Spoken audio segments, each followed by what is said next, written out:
Hey, hello everyone. Good evening. Hello. Thank you for joining us again today. My name is OJ. Uh, Welcome to the second edition of God Bless Nigeria. It was a great time last Saturday. I hope you had a great time. I did, and I'm sure my panelists who are here again had a great time last week. This initiative is from CGM House of Praise. That's Church of God Mission House of Praise, located in Lekki, Lagos. We are trying to change the narrative in this country. A lot of things have happened. We've heard a lot of stuff about Nigeria, and it seems like everyone is losing hope. So this is an event aimed at giving back hope to the Nigerian, aimed at helping us to see this country in a different light. And it was a great discussion last week. Because of popular demand, we had to do this again with the same panelists, and I'm sure you'll have a great time today. I'll just quickly introduce the panelists, slightly different from the way I did it last time. I'm going to start with the lady today, Mrs. Suzanne Dare. She is a nurse. And I should even drop this phone and start clapping for you right now because you guys are the real heroes of this whole time. She's a nurse, but she is also a business consultant, and she's joining us from Benin City. Welcome, welcome. Yeah. Good evening, everyone. Good evening, OJ. Thanks for Thank having me. you. Thank you very much. And on the next person I'm going to introduce is the International Executive Officer of CFI. So if you're a CFI anywhere in the world, this is your number one man now. Usain Yes. Ogogo, thank you for It's a joining pleasure us. to be here, OJ. Thank you very Mm. much. And last but not least, the lawyer, speaker, personal development expert, and the president CEO of Eagles Leadership International in Syracuse, New York, USA. I got it right this time, right? Yeah, Syracuse, you New did. York, Thank you. USA. All right, Mr. Stephen Ogwelu, thank you for joining us today again. Thank you, man. Thanks, guys. Thanks for joining in. God bless you. So, ladies and gentlemen, everyone watching, just know that we are streaming live now on two platforms, on Facebook and on YouTube. On YouTube, it is CGMHOP. You can share with your friends, let them know that we're on YouTube and Facebook. Join us. And if you have any questions, any comments, anything you want to ask this esteemed panel here, please put the questions in the comment section and we'll try to get as many questions as we can. We're really continuing from last week. We had a lot of discussions around what the national anthem means, the pledge, why these things don't seem to be resonating with the Nigerian youth or the Nigerian adult or the Nigerian person. We also talked about what the church should be doing. So I would like to start with you, Osayan. You were very, very vocal about what the church should be doing as regards, helping the average Nigerian build their confidence. Could you help us just recap on that or give us a few points so that we'll use that as the start of this discussion today? Over to you, Sign. Okay. Thanks, OJ. Last week we really dealt with that intensely, but I think a summary of what I was trying to point out concerning the church and their role that they have to play in currently building Nigeria is that basically we have seen from studies in scriptures that just living a good life of a disciple of God, we give the necessary and build in you the necessary character that will help you just do what Nigeria has said we should do. Living right, being your neighbor's keeper, loving your brother as yourself. These are things that the Bible has clearly stated, or the apostles or the epistles has told us. Paul told us that he says, if it's up to you, live peaceably with all men. That, when you know these things and you internalize them and you live them naturally, and the church consistently has taught this to his members, we will see that generally we'll just have a more um, a more beautiful nation that has men of character, men of focus, people who are ready to really give themselves for the country and build the nation in the right manner. So that was like the summary of what I was saying during the last meeting. Thank you. Okay. Thanks. Thank you very much. So we're going to start from there. A lot of people, have been reaching out and saying, okay, you guys are a church. Yeah. What have you guys done to help this narrative? What is the whole situation of things, right? How do we rightly, toe that line to know that we are not too deep into political and social discourse and moving away from biblical doctrines? Because uh, to be factual, most countries will say there's a secular state and then there's a church, right? So there's a clear, always trying to make the distinction. I'm going to come to you now, Susan. Uh, Okay. do you see any distinction really between the church and the state? What do you think about that? Is there a distinction? Should we have different loyalties to our church and a different loyalty to Nigeria? Okay. Thank you, OJ. The truth is, the man in the state, the man in the country, is first of all a Christian. So if he doesn't learn, or if he doesn't know biblical doctrine, he would not know how to conduct himself as a citizen of Nigeria. So, bringing in that dichotomy between I am a Nigerian and I am a Christian won't really work. Like Osaye said, the man is taught to love himself, love people, be kind one to another, pray for one another, submit one to another. The Bible is loud on the love work one to another. So if we imbibe all of that, we won't have issues, living as a Nigerian. Because first of all, you are a person. Nigeria is a country because we have people. So we won't need to okay, I'm loyal to Nigeria, then I'm loyal to church. First of all, we are loyal to the word of God, we're loyal to Christ, and that regulates how we treat ourselves as Nigerian. Okay, so the truth is, in our living one to another, we don't forget that we're Christians, and also we don't forget that we are in a secular nation. So as much as we are showing our allegiance to church, we are also showing our allegiance to the nation. So whatever regulation that does not, downplay biblical principles, we are for it. So we don't say because I'm a Christian, then you break national laws, or you just do whatever it is you want to do. No. Because you are a Christian, you have been taught to live right. You have been taught to do the right thing. So it's an allegiance that is, you are not against the country, but you must know that whatever it is you are doing must not negate biblical principles. So don't forget that you are a Christian in Nigeria. So when you always remember that, it will regulate everything that you do. Okay. I have to come to you, Mr. Stephen. Okay. Okay. Here's where I am now. I don't know. I'm trying to think about this in a way. So it's all fine and good for Christians, right? It's all fine and good for all the people who are believers in Jesus Christ. We can say this here. I'm sorry, I can't hear you very well. Okay, I'm hearing you well now. Yeah. Can you hear me? Okay, OG, I can't hear you. I hear OJ again. Yes, I can hear you, OJ.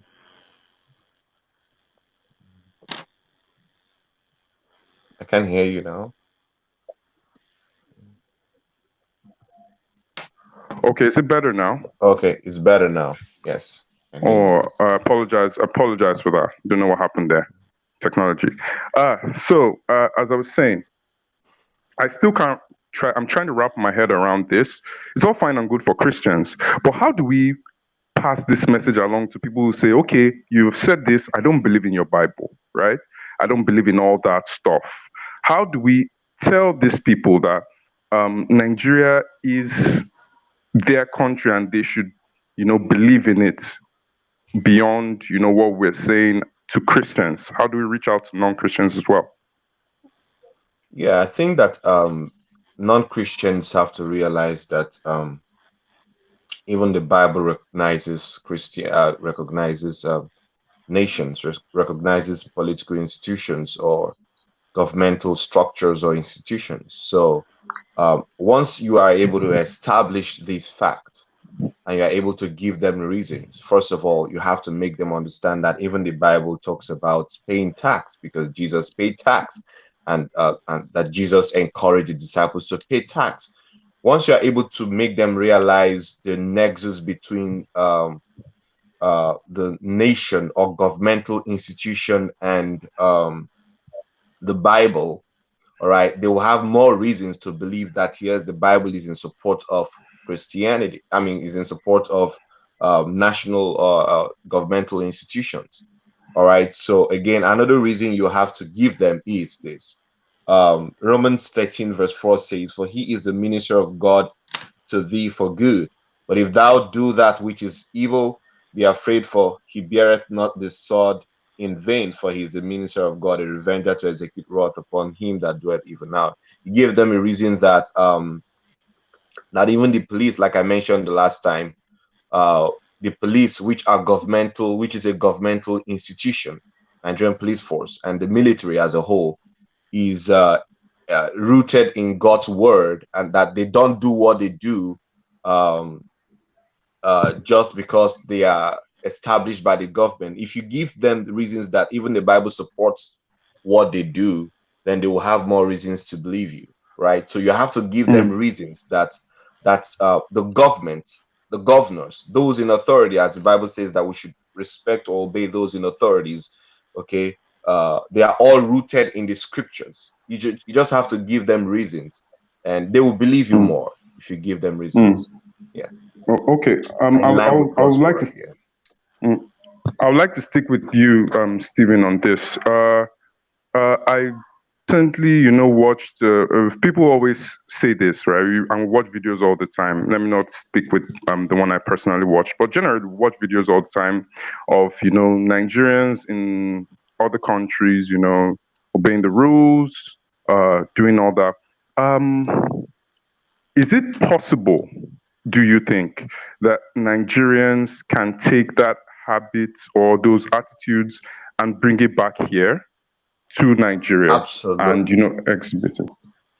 Absolutely, it's very possible. Now it's important to realize that some of these nations succeeded, and like I mentioned earlier, the last time, they didn't succeed. They didn't just succeed on their own. The citizens had to pay their dues. They had to, contribute their quota in making the nation succeed. For example, you come to the United States of America, for example. This is what the citizens do. They obey the queue. They're waiting on the queue. Now, if we have to see it this way, that the citizens play their roles, okay? And without the citizens playing their roles, the nation will not move forward. Another example you will see, which you may have to talk about, is that the drivers, automobile drivers, right? If they see people on the queue, like pedestrians, they have, like, for example, sorry, not queue now. For example, they want to a pedestrian wants to cross the road, right? And then an automobile driver is coming, right? What happens is that they stop for the pedestrians to cross. Okay. Now the citizens, the drivers are, being careful. They are obeying the rules, traffic rules, right? And that is very important. Okay. So it is very, very possible to copy. Yeah. We have, in this situation, we have to copy these nations, right, that have succeeded. Okay. And because let's look at it this way. These are nations that have succeeded, and they didn't just succeed on their own. Like, every citizen and the government, and they all did all they did, right, for the nations to succeed. So I think that it's important and very possible, right? Because if we don't do these, we may not move forward. Yeah. Oh, thanks. So I'm going to you again, Suzanne. You are Okay. currently one of the people in the front lines. You Okay. battle, this COVID-19 pandemic every day. I can't keep saying this, but you're a hero in our eyes. Thank you for all you do. Um, what prompts you? Because I'm serious, right? I know that I probably couldn't join the army, and now it seems like if I were a doctor or a nurse, this is the time I'll probably be like, nah, I'm going to be at home. But what prompts you? What's the thing that leads you to go out every day, put your life on the line for for this cause? Okay. The truth is, people don't really know how much sacrifices health workers are really put into this, because getting to see patient every day, and sometimes you don't even know what they're carrying beyond just the COVID-19. A lot of them are really, really, carrying lots and lot of issues in their bodies and all of that. But Hmm. the truth is, I love people. Personally, for me, nursing is personal. I love people, and I'm very, very passionate about the health of people. Beyond just being a nurse, I'm also into health. You know, health, fitness, exercises. Take care of yourself, take Oh, care of your body. okay. So all of that, it's a push for me that people can really be healthy, and people are what our sacrifices. That's the truth. People are what our sacrifices. Going out every morning, knowing what's on ground, knowing the pandemic on ground, and still have to go to work, and see patients and all of that. For me, it's my own contribution to the country. The truth is, if we all sit at home, I mean, like every health worker sit at home and say, okay, there's something on ground where we have a pandemic at hand, so we all just need to relax and watch things happen, we would have more deaths at hand. So every sacrifice we make as health workers in this country is our show of love, our show of commitment to the nation's cause. It's our show of patriotism that we believe not just in the country Nigeria, but in the people, that we can contribute ourselves. Not, I said it last week, that beyond just giving our time, people gave their lives too. You know, health workers are really, really doing a good job. That's the truth. They are really doing a good job. And so what motivates me is actually my love for people. I love people, and I love to Hmm. see that smile from people. Being that we saved their lives, we did something to actually make them live, and that's what we are, and that's what being patriotic is all about. That we don't just sit and say, I believe in my country, I want to give my best in my country, but even in what we do, it will show. Yeah, we're just being Hmm. patriotic and we love the people. No, thank you. Mr. Osan, there's this thing about being patriotic. It's a very, very big problem. She just mentioned something. The nurses, doctors, our health workers, our first responders in every department, police, all of them, they are unsung heroes, because you don't get to, they're not celebrities, right? And there's this thing about the average Nigerian saying that, even if I do am sef, who go look me? Nobody go send, So make I just do wetin I need to do now, just come up for here. Even if I not do am well, nobody know. So what would you tell people who have that mindset of, don't worry, I'm a faceless person, my impact is not felt in the country, so I can do whatever I want to do and get away with it? Okay. First thing I would say is we should know that we are the ones that make up Nigeria. Nigeria will just be an empty landmass if there are no people in it. The persons, the citizens, every individual, every tribe, every language, every child, every mother, every father are the ones that make Nigeria Nigeria. So being patriotic is just simply accepting the fact that Nigeria is mine, and whatever result comes out from it is from what I do. Now, from the question you asked,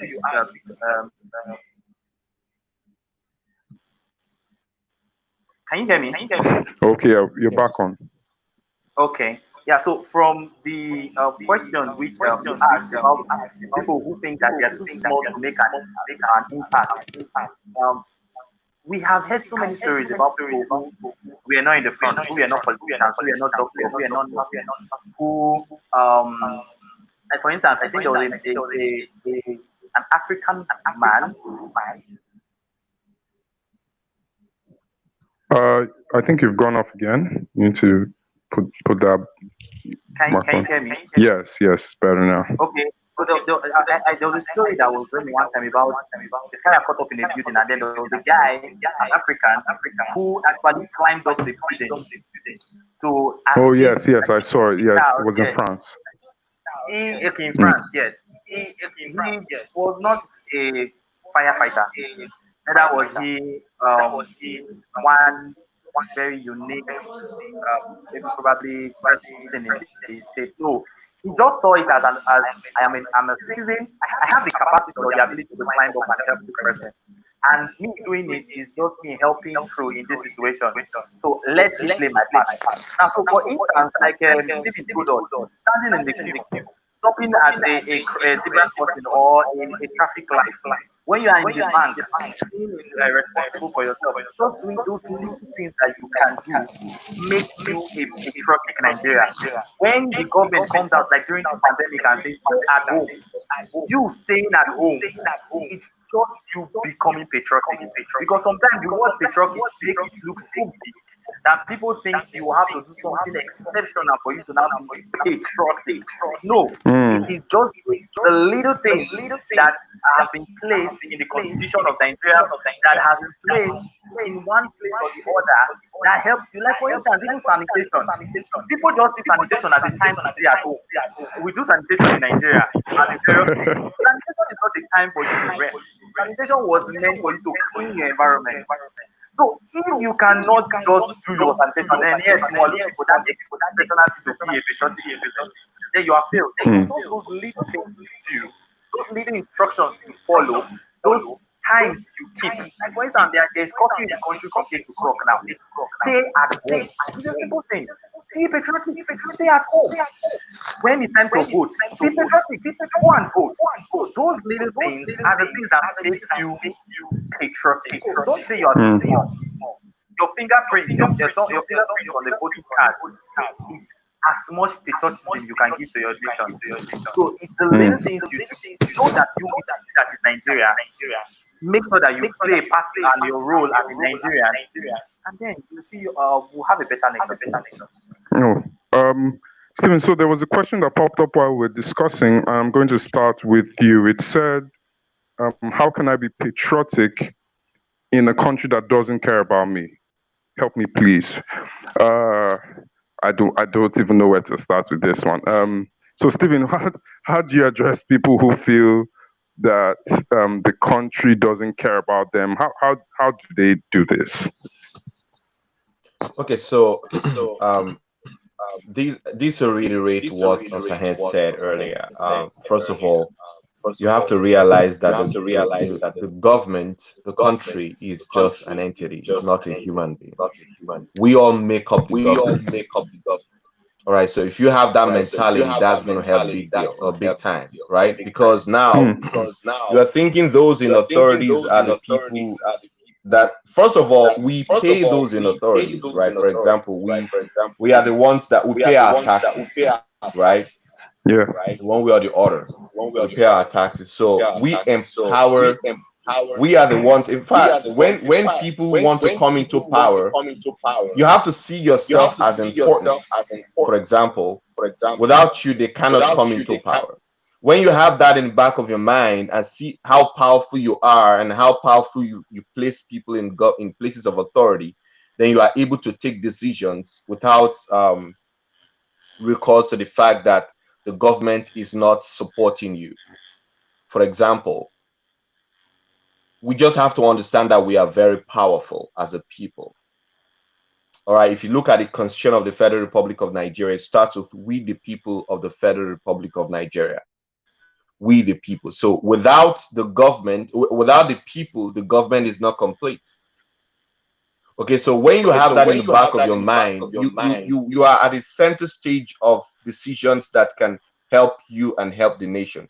For example, you don't have to wait for, Suzanne said it earlier, there are things that you have to do, right? You don't have to wait for the government to kick you to do it. All right. So whether the government is in support of you, in support of your vision or not, you have to realize that you make up the government. You have to realize your place in government, whether you are called a senator, a governor, a commissioner, a minister or not. All right. So because I mean, without us, the government is not complete. Without us, the government as a whole is not complete. So when you have that idea or that mentality, you are able to take decisions that will move the government forward. Okay. So for example, I want to give you a very critical example. For example, you have an idea and then you look around and then the government does not support that idea, no matter how great that idea is. All right. Now, it is your responsibility now to now begin to learn. Someone said you have to learn, unlearn, and relearn. You have to now, engage in what they call personal development. In order to be in a place, someone said yesterday, I had a session with someone, yes, he said, it's better to be, resourcefulness is better than resources. What does that mean? Put yourself in a place of value.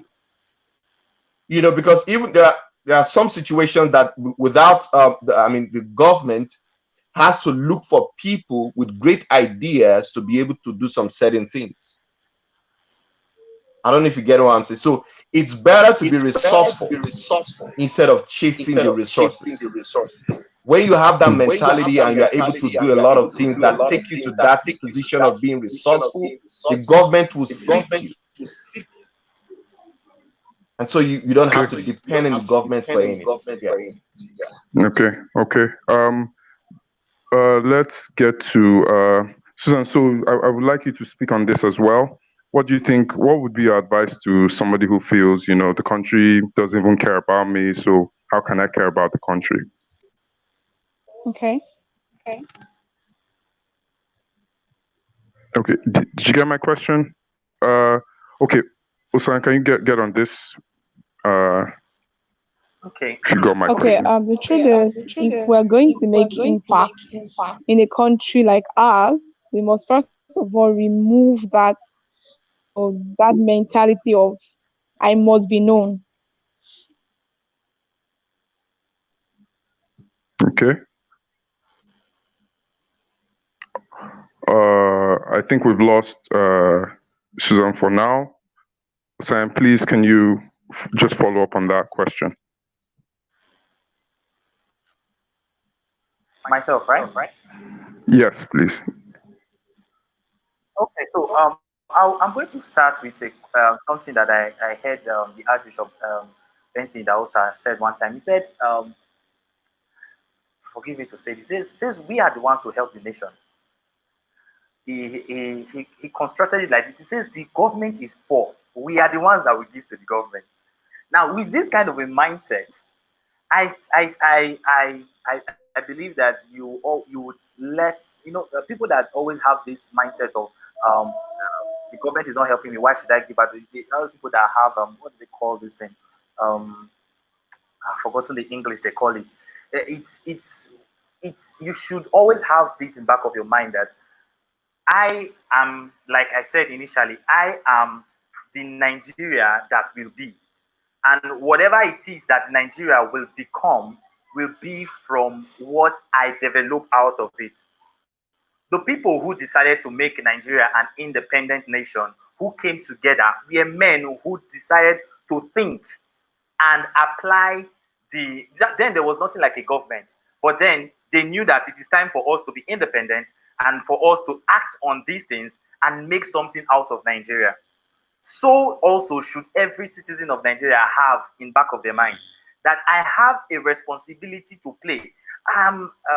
Yesterday we started with the last section, we started with our national anthem and our pledge, and it speaks a whole lot about the mindset every Nigerian should have as a person.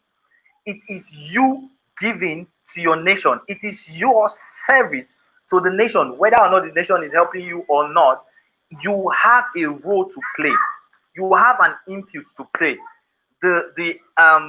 Yes, there's you've gone through into the university, you don't have a job. That is where entrepreneurship skill, that's what Stevie was trying to tell us, where entrepreneurship skill has to come into play. You have to think for yourself. You have to be productive for yourself.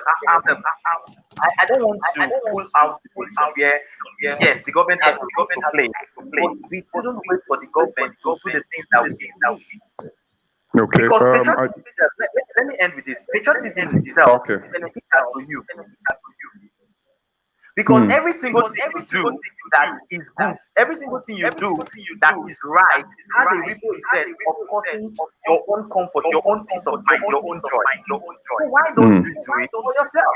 Because every single time you become patriotic, you are blessed in the process. So I think this is the mindset. Oh, thank you very much. As we round off now, thank you. It's been such an amazing discussion. There are lots of things to discuss. So, when you talk about Nigeria and the average citizen, you can go on for hours. But we'll have to leave it here. Thank you for joining us. I hope you've had a great time. This is from HOP CGM, that is Church of God Mission House of Praise, located in Lekki, Lagos, 222B Freedom Way. We would like you to join us on our services tomorrow at HOP CGM on Facebook, at HOP CGM on Twitter, and at HOP CGMI on Instagram. You can like this video. You'll find excerpts of this video down below when you're done. I'm so happy to have you. Thank you to my panelists. It's great. This is the round two, the second half of the discussion, and I'm happy to have you here with me again. So here's what we're going to do. Patton shots, 10 seconds. We're going to have 10 seconds for each person's Patton shot, and you must end your statement with "God bless Nigeria." Are we ready? Are we ready? Okay, so I'm going to start with Suzanne. Suzanne, can you hear me? Your time, go.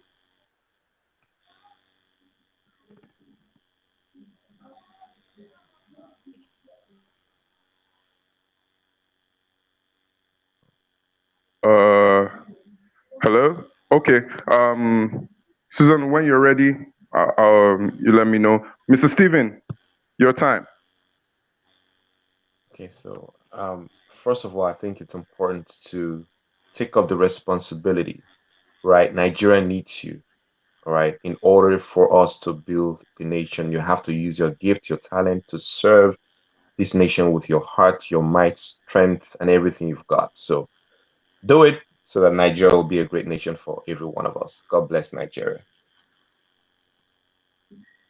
All right, Mr. San, your turn. Okay, I will always say this: the beauty we want to see in Nigeria, we are the ones that will make it possible.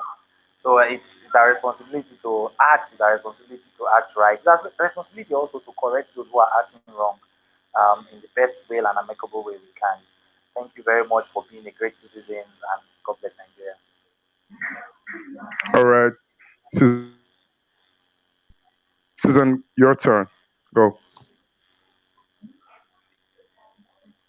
Oh wow. Oh my. I think I've lost Susan again. But thank you all for joining us. God bless Nigeria continues next Saturday by 6 p.m. Make sure you join us. Have a great time. Have a great day. Peace. Stephen, I will come God bless Nigeria. God bless Nigeria. All right. God bless Nigeria. Right. God bless Nigeria. Bye. Bye.